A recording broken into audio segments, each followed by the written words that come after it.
Hi, everybody. This is Allison from Alleycat Creations. How are you? Please like, share, and subscribe to my channel if you haven't yet to do so. And if you get anything from my work, it can act out an epiphany, a mind-blown moment, an explosion of the mind. New authors to read, new books to explore. All my links are at the bottom of this video. If you would like to support me, that'd be great.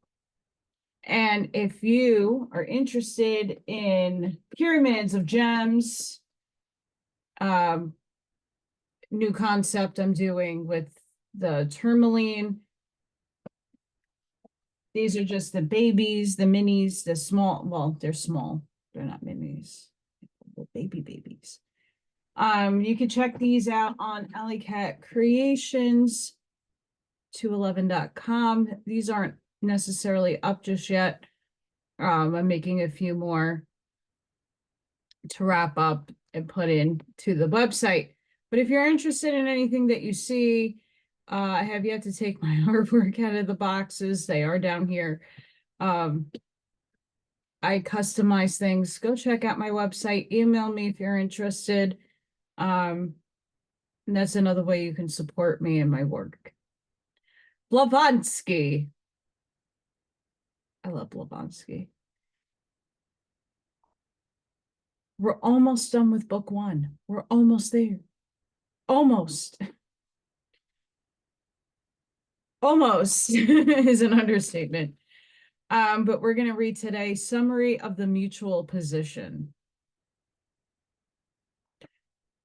The reader has had the whole case presented to him from both sides, and it remains with him to decide whether its summary stands in our favor or not. If there were such a thing as void, a vacuum in nature, one would find it produced according to a physical law in the minds of helpless admirers of the lights of science, who pass their time in mutually destroying their teachings. If ever the theory that two lights make darkness found in application, it is in the case when one half of the lights imposes its forces and modes of motion on the belief of the faithful, and the other half opposes the very existence of the same. Ether, matter, energy, the sacred hypostatical trinity, the three principles of the truly unknown God of science, called by them physical nature. Theology is taken to task and ridiculed for believing in the union of three persons in one Godhead, one God as to substance, three persons as to individuality, and we are laughed at for our beliefs in unproved and unprovable doctrines in angels and devils, gods and spirits. And indeed, that which made the scientists win the day over theology and the great conflict between religion and science was precisely the argument that neither the identity of that substance nor the triple individuality claimed, after having been conceived, invented, and worked out in the depths of theological consciousness, could be proved by any scientific inductive process of reasoning, lest all on the evidence of our senses. Religion must perish, it is said, because it teaches mysteries. Mysteries is the negation of common sense, and science repeals it. According to Mr. Tyndall, metaphysics is fiction, like poetry. The man of science takes nothing on trust, rejects everything that is not proven to him, while the theologian accepts everything on blind faith. The theosophist and the occultist, who take nothing on trust, not even exact science, the spiritualist, who denies dogma but believes in spirits and in invisible but potential influences, all share in the same contempt. Very well, then, what we have to do now is to examine for the last time whether exact science does not act precisely in the same way as the theosophy, spiritualism, and theology do. Pause on that whole paragraph there. If Madame Blavatsky was alive today, she would then take the quantum sciences, quantum mechanics, entanglement, quantum in a generalized sense, and she would actually then apply it to metaphysics, because the quantum world is explaining spirituality in scientific terms, in my estimation and probable estimation of what I perceive in this reality as being truth. It's very interesting. If she was alive today. In a work by Mr. S. Lang, considered a standard book on science, modern science, and modern thoughts, the author of which, according to the laudatory review of the Times, exhibits with much power and effect the immense discoveries of science and its numerous victories over old opinions, whenever they have the rashness to challenge conclusions with it. One reads in chapter 3 on matter as follows: what is the material universe composed of? Ether, matter, energy is the answer. We stop to ask, what is ether? And Mr. Lang answers in the name of science. Ether is not actually known to us by any test on which the senses can take cognizance, but it is a sort of mathematical substance which we are compelled to assume in order to account for the phenomena of light and heat. And what is matter? Do you know more about it than you do about the hypothetical agent ether? In perfect strictness, it is true that chemical investigations can tell us nothing directly of the composition of living matter, and it is also in strictness true that we know nothing about the composition of any material, body, whatever as it is. And energy, surely you can define the third person of the Trinity of your material universe. The energy is that which is only known to us by its effects. Pray explain, for this rather hazy. In mechanics, there is actual and potential energy, work actually performed, and the capacity for performing it. As to the nature of molecular energy or forces, the various phenomena which bodies present show that their molecules are under the influence of two contrary forces, one which tends to bring them together, the other to separate them. The first is molecular attraction. The second force is due to vice versa, or moving force. Just so it is the nature of the moving force that vice viva that we want to know what it is. We do not know is the invariable answer. It is an empty shadow of our imagination, explains Mr. Huxley in his Physical Basis of Life.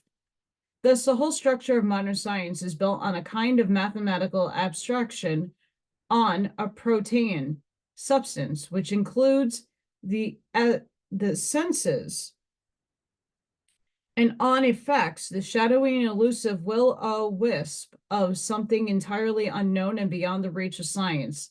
Self-moving atoms, self-moving suns, planets, and stars.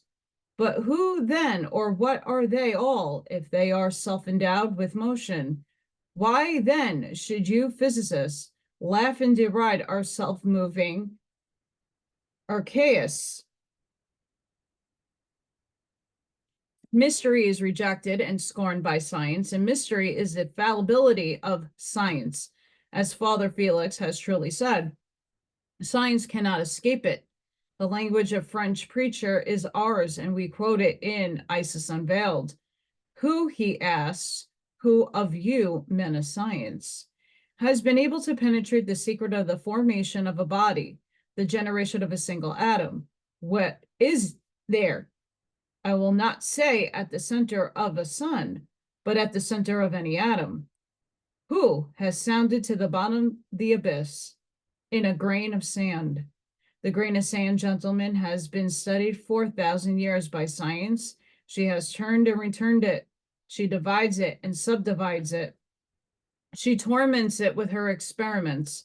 She vexes it with her questions, to snatch from it the final word as to its secret constitution.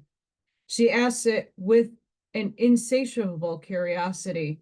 Shall I divide the infestimally then? Suspend over the abyss? Science hesitates. She stumbles. She feels dazzled. She becomes dizzy, and in despair says, I do not know. But if you are so fatally ignorant of the genius and hidden nature of a grain of sand, how should you have an intuition as to the generation of a single living being? Whence in the living being does life come? Where does it commence? What is the life principle? Do the men of science deny all these charges? Not at all. For here is a confession of Tyndall, which shows how powerless is science, even over the world of matter. The first marshaling of the atoms, on which all subsequent action depends, baffles a keener power than that of the microscope.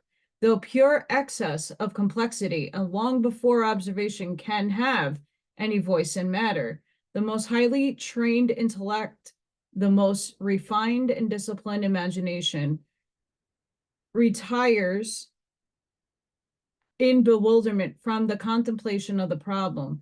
We are struck dumb by an astonishment which no microscope can relieve, doubting not only the power of our instrument, but even whether ourselves possess the intellectual elements which will ever enable us to grapple with the ultimate structural energies of nature. How little is known of the material universe, indeed, has now been suspected for years on the very admission of these men of science themselves. And now there are some materialists who would even make away with ether, or whatever science calls the infinite substance, the nominum of which the Buddhists call swavat, as well as with atoms, too dangerous both on account of their ancient philosophical, their present Christian, and theological associations. From the earliest philosophers, who records past to prosperity, who down to our present age, which if it denies invisible beings in space, can never be so insane as to deny a plurum of some sort. The fullness of the universe was an accepted belief.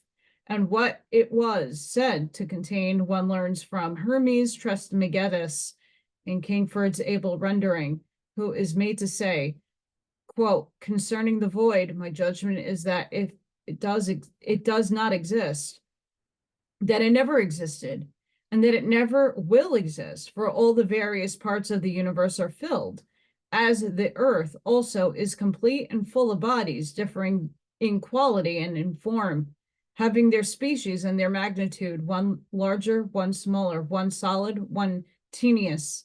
The larger are easily perceived, the smaller are difficult to apprehend, or altogether visible. We know only of their existence by the sensation of feeling, wherefore many persons deny such entities to be bodies and regard them as simply spaces.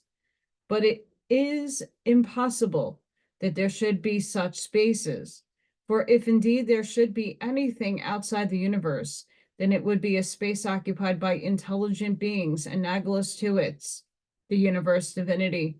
I speak of the genii, for I hold they dwell with us, and of the heroes who dwell above us, between the earth and the highest airs, wherein are neither clouds nor any tempest. And we hold it too, only as already remarked, no Eastern initiate would speak of spheres above us, between the earth and the airs, end quote. Even the highest, as there is no such division or measurement in occult speech, no above as no below, but an eternal within two other withins, or the planes of subjectivity merging gradually into the terrestrial objectivity. This being for man, the last one, has own plane. This necessary explanation may be closed here by giving, in the words of Hermes, the belief on the particular point of the whole world of mysteries. Quote, there are many orders of the gods, and in all there is an intelligent part. It is not to be supposed that they do not come within the range of our senses. On the contrary, we perceive them better even than those which are called visible. There are then gods superior to all appearances. After them, the gods whose principle is spiritual. These gods, being sensible, in conformity with their double origin, manifest all things by a sensible nature, each of them illuminating his works one by another. The supreme being of heaven, or of all that is comprehended under the name, is Zeus, for it is by heaven that Zeus gives life to all things. The supreme being of the sun is light, for it is by the disk of the sun that we receive the benefit of the light. The 36 horoscopes of the fixed stars have supreme being or prince, him whose name is Pantomorphios, or having all forms, because he gives divine form to diverse types. The 7 planets or wandering spheres have the supreme spirits, fortunate and destiny, who upheld the eternal stability of the laws of nature throughout incessant transformation and perpetual aggregation. The ether is the instrument or medium by which all is produced. This is quite philosophical and in accordance with the spirit of Eastern esotericism. For all the forces such as light, heat, electricity, etc., are called the gods esoterically. It must be so, since the esoteric teachings in Egypt and India were identical, and therefore the personification of Fohat, synthesizing all the manifesting forces in nature, is a legitimate result. Moreover, as will be shown in the division that follows this one, the real and occult forces in nature only now begin to be known, and even in this case, by heterodox, not orthodox science. Though their existence is one instant, at any rate, is collaborated and certified to by an immense number of educated people, and even by some official men of science. The sentence, moreover, in stanza 4, Fohat sets in motion the primordial, I think that's 6. Fohat sets in motion the primordial world germs, or the aggregation of cosmic atoms and matter, some one way, some another, in the opposite direction. Looks orthodox in science enough, for there is at all events one fact in support of the position fully recognized by science, and it is this: the meteoric showers, periodical in November and August, belong to a system moving in an elliptical orbit around the sun. The aphelion of this ring is 1,732 millions of miles beyond the orbit of Neptune. Its plane is inclined to the Earth's orbit at an angle of 64 degrees, 3 feet. And the direction of the meteoric swarm moving around this orbit is contrary to that of the Earth revolution. This fact, recognized only in 1833, shows it to be the modern rediscovery of what was very anciently known. Fohat turns with his 2 hands in contrary directions the seed and the curds of cosmic matter, is turning in clearer language particles in a highly attenuated condition and nebulae. Outside the boundaries of the solar system, it is other suns, and especially the mysterious central sun, the abode of the invisible deity, as some revered gentleman has called it, that determines the motion of bodies in their direction. That motion serves also to differentiate the homogeneous matter round and between and several bodies into elements and sub-elements unknown to our Earth, which are regarded by modern science as distinct individual elements, whereas they are merely temporary appearances changing with every small cycle with the Mamvarata, some esoteric works calling them Caplic masks. Fohat is the key in occultism which opens and unriddles the multiform symbols and respective allegories in the so-called mythology of every nation, demonstrating the wonderful philosophy and the deep insight into the mysteries of nature in the Egyptian and Chaldean, as well as the mysteries of nature, the Aryan religions. Fohat, shown in his true character, proves how deeply versed were all these prehistoric nations in every science of nature, now called physical and chemical branches of natural philosophy. In India, Fohat is the scientific aspect of both Vishnu and Indra, the later older and more important in the Rig Veda than his sectarian successor.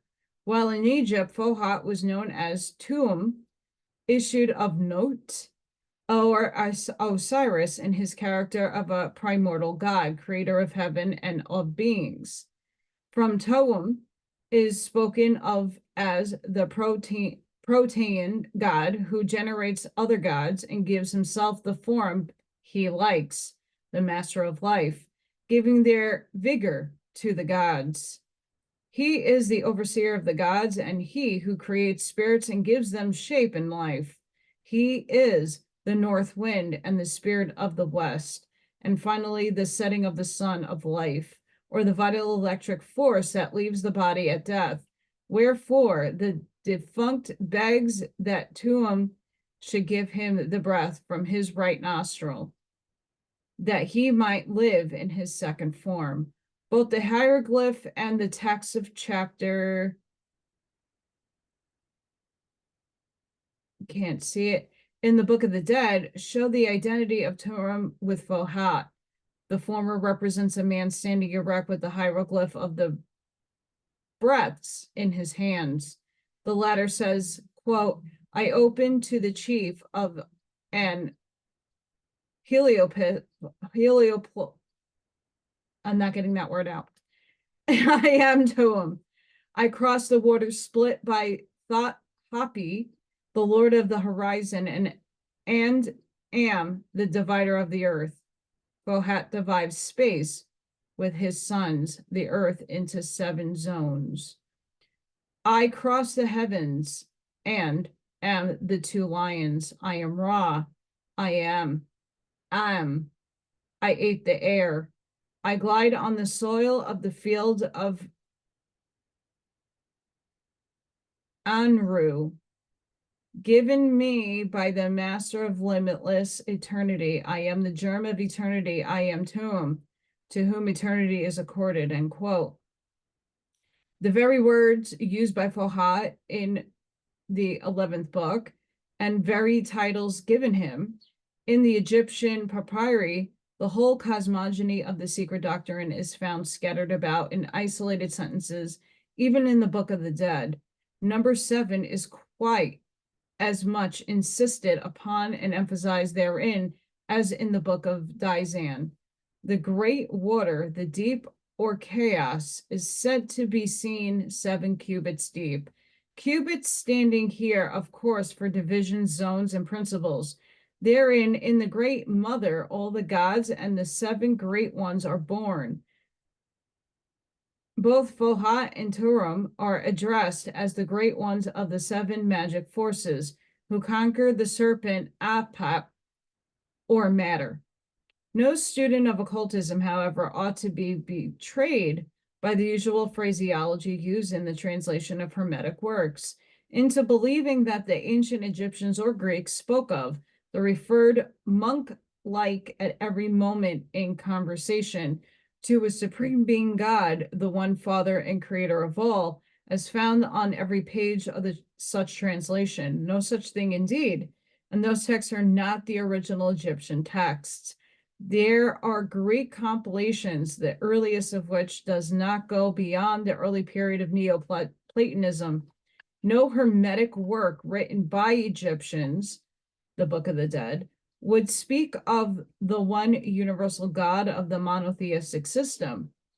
The one absolute cause of all was an unnameable and unpronounceable in the mind of the ancient philosopher of Egypt, as it is forever unknowable in the conception of Mr. Herbert Spencer. As for the Egyptian in general, as M. Maspero well remarks, whenever he arrived at the notion of divine unity, the God one was never God, simply. And Lepage, Renaud, very justly observed that the word neuter noti, God, had never ceased being a generic name with the Egyptians, nor has it ever become a personal pronoun. Every God was the one living and unique God. With them, their monotheism was purely geographical. If the Egyptian of Memphis proclaimed the unity of Fatah to the exclusion of Ammon, the Theban Egyptian proclaimed the unity of Ammon to the exclusion of Fatah, as we now see done in India in the case of Svalis and the Vaishnavas. Sorry, guys, my pronunciation is all a little askew today. Ra, the one God at Heliopolis,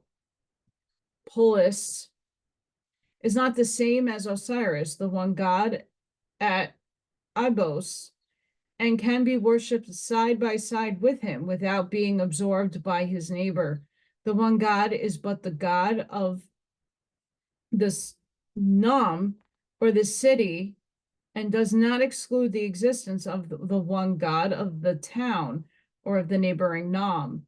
In short, whenever speaking of Egyptian monotheism, one ought to speak of the gods, one of Egypt, and not of the one God. Maspero in the guide. It is by the feature preeminently Egyptian that the authenticity of the various so-called Hermetic books ought to be tested, and it is totally absent from the Greek fragments known as such. This proves that a Greek Neoplatonic or even a Christian hand had no small share in the editing of such works. Of course, the fundamental philosophy is there and in many places intact, but the style has been altered and smoothed in a monotheistic direction as much, if not more, than that of the Hebrew Genesis in its Greek and Latin translations.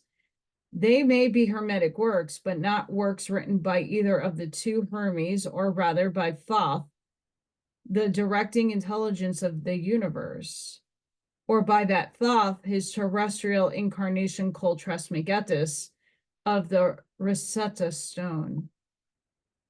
Sorry, my computer is going blah, blah, blah, blah, blah, blah, blah, blah, blah, blah, blah, blah, blah, blah, blah. Sorry, that's dizzying. But all is doubt, negation, iconoclasm, and brutal indifference. In our age of the 100 isms and no religion, every idol is broken slave and the golden calf. Unfortunately, no nation or nations can escape their karmic fate any more than the units and individuals do. History itself is dealt with by the most so-called historians as unscrupulously as legendary lore. For this, Augustine theory has made the Mende honorable, if one may believe his biographers. He deplored the erroneous principle that made them all the would-be historiographers. Sorry, guys, these italicized words are hard for me to see. I need glasses. I can't afford them. Lose their way and each presume to correct tradition. That vox populi, which 9 times out of 10 is vox Dei. And he finally admitted that in legend alone rests real history, for legend, he adds, is living tradition, and 3 times out of the 4 it is truer than what he calls history. While materialists deny everything in the universe save matter, archaeologists are trying to dwarf antiquity and seek to destroy every claim to ancient wisdom by tampering with chronology. Our present-day Orientalists and historical writers are to ancient history that which the white ants are to be building in India. More dangerous even than those termites, the modern archaeologists, the authorities of the future in the matter of universal history, are preparing for the history of past nations, the fate of certain edifices in tropical countries, History will tumble down and break into atoms in the lab of the 20th century, devoured to its foundations by her analysts, said Michelet. Very soon indeed, under their combined efforts, it will share the fate of those ruined cities in both Americas, which lie deeply buried under impassable virgin forests. Historical facts will remain as concealed from view by the inextricable jungles of modern hypothesis, denials, and skepticism. But very happily, actual history repeats herself for she proceeds, like everything else, in cycles, and dead facts, and even deliberately drowned in the sea of modern skepticism, will ascend once more and reappear on the surface. In our book, too, the very fact that a work with pretensions to philosophy, and which is an exposition of the most abstruse problems, has to be commenced by tracing the evolution of mankind from what are regarded as supernatural beings, spirits, will arouse the most malevolent criticism. Believers in and the defenders of the secret doctrine, however, will have to bear the accusation of madness and worse as philosophically as long years already the writer has done. Whatever a theosophist is taxed with insanity, he ought to reply by quoting from Montesquieu's, sorry guys, Latry's Puranis, I don't think I'm saying that right, by opening so freely their lunatic asylums to their supposed madmen, men only seek to assure each other that they are not themselves mad. And this actually ends volume 1, guys, of The Secret Doctrine. How exciting. Next time we will do book 2, which is probably another 700 pages. But I hope you guys enjoyed that section of The Secret Doctrine. I know I did. As we just finished this for the most part, as a whole, the top beginning of the book was very difficult to understand because she's going back into the Vedics, the Indian culture, and the wording and the concepts aren't easy to grasp at times. All the stanzas were really difficult to really go through until it was broken down and their view given. A lot of back then, what she's describing is honestly pretty accurate.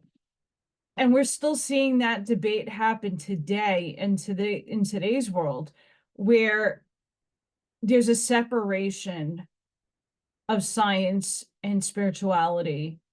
And there is a separation and understanding of ontological mathematics, which is about frequency and vibration, which is this is us in this matrix.